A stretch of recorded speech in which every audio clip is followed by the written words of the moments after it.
Hello everybody, this is the Perilous Fight. These are some tips for travel.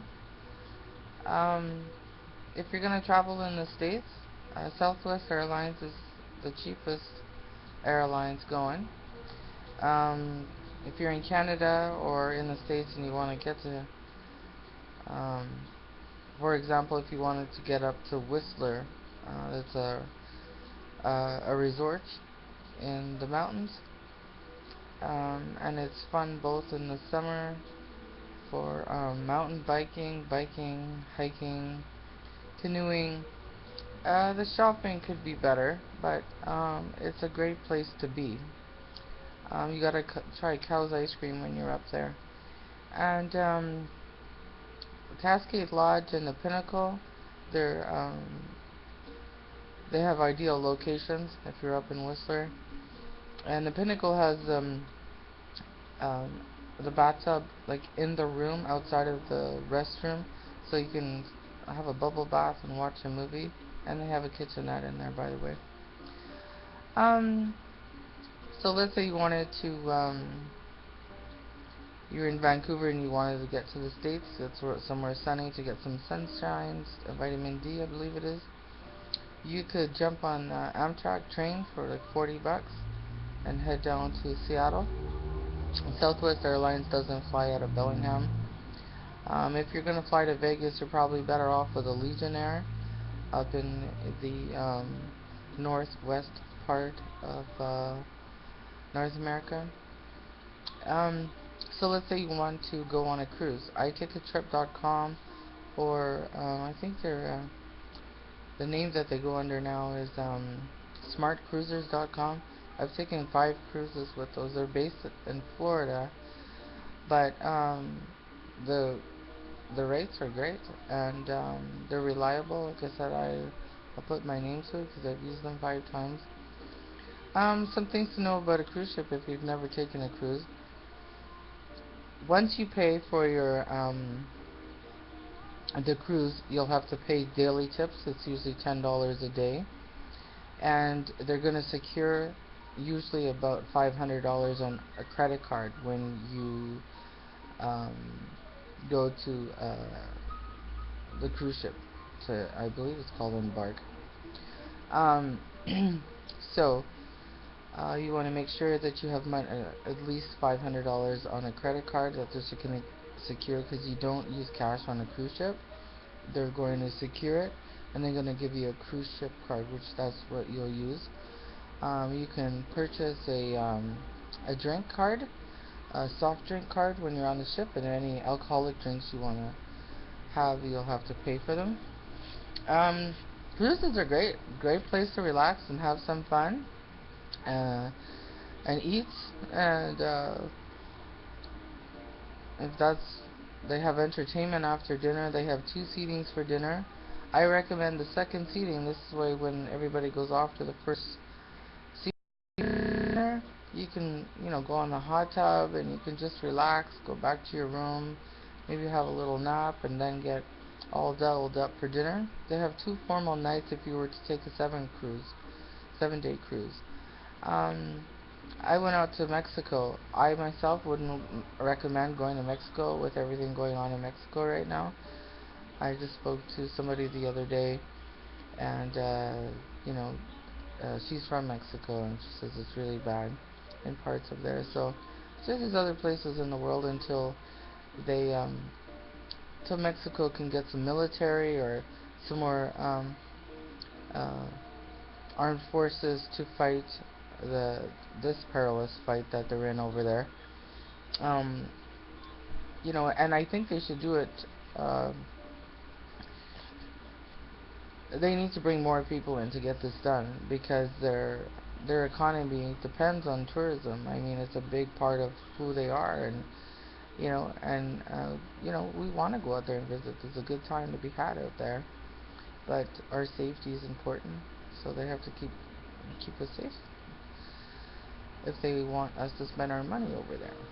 Um, what else can I tell you about the cruise ships?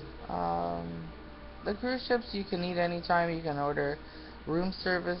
You know, um, there's shows after. There's always activities going on all day long. So I recommend you get on there and, kind of flow around the ship. Force yourself, after you take the first day to relax, force yourself to go in the nooks and crannies of the ship, check it all out. I see too many people just sitting in the chair and they just don't move. Um, they eat and eat and eat. I see them going back from the pool to the food and they don't do anything else. But I mean, if that's what they want to do, but I just wonder if afterwards they regret, well, I wish I would have checked this out or checked that out. They have some casinos online, pardon me, online. On the ship, they have a little shopping. I mean, shopping's okay on the ship, it's not great. But they have the excursions that you can prepaid if you want to go and do an activity. I try to think those out.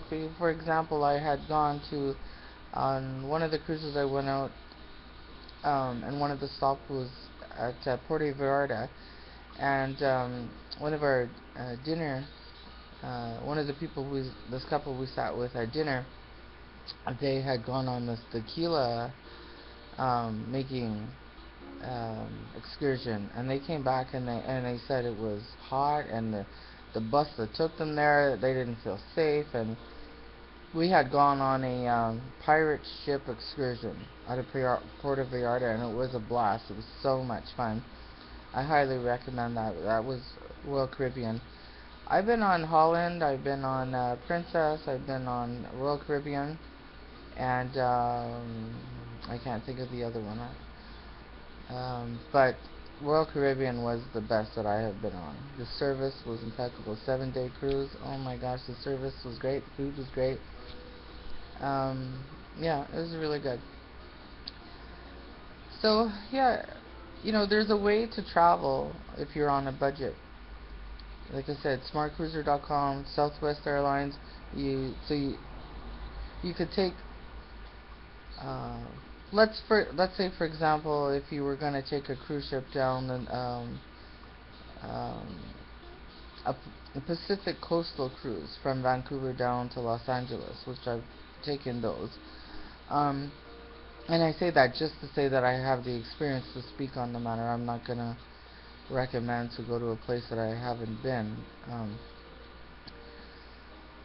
So you could take the Amtrak train down to Seattle for $40. Get on a flight from Seattle to Los Angeles, and then take the cruise ship back up.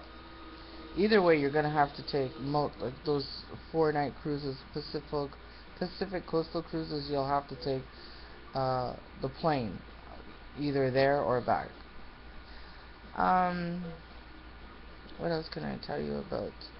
But it can be done when all your expenses are paid for, really, aside from your tipping, and unless you want to drink.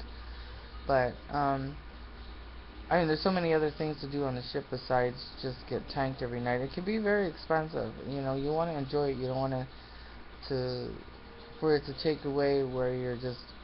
I see people with some people. I've seen them with really big bar bills, and you could see that they were kind of worried about it after the fact, and it was kind of sad. It took away from their trip a bit, but. So yeah, that's what I would recommend. If you're up in Vancouver, Whistler is a must-see. Kits Beach in the summertime.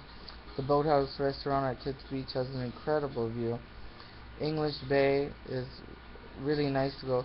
If you get on one of those big red buses, like the tourist bus for $45, I think you can get 2 days out of it.